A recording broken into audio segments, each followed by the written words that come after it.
అంతేకాదు గరుడ పురాణంలో ఒక్క శ్లోకం విన్నా ఏం జరుగుతుందో చూడండి ఇక్కడ. నా అకాలే మరణం తస్య శ్లోకమేకం తు యప్పఠేత్. గరుడ పురాణంలో ఒక్క శ్లోకాన్ని చదివినా వాడికి అకాల మృత్యువులు రావు. ఇదొక్కడు గుర్తుపెట్టుకోండి. పైగా మరొక మాట చెప్తున్నాడు, శ్లోకార్థ పఠనాదస్య దుష్ట శత్రుక్షయే భవేత్ అన్నాడు.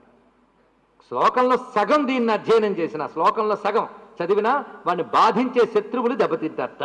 ఇది చెప్తున్నాడు. అతో హి గారుడం ముఖ్యం పురాణం శాస్త్ర సంహితం గారుడేన సమం నాస్తి విష్ణు ధర్మ ప్రదర్శని. విష్ణు ధర్మాలు చెప్పడంలో గరుడ పురాణానికి మించింది లేదు సుమా.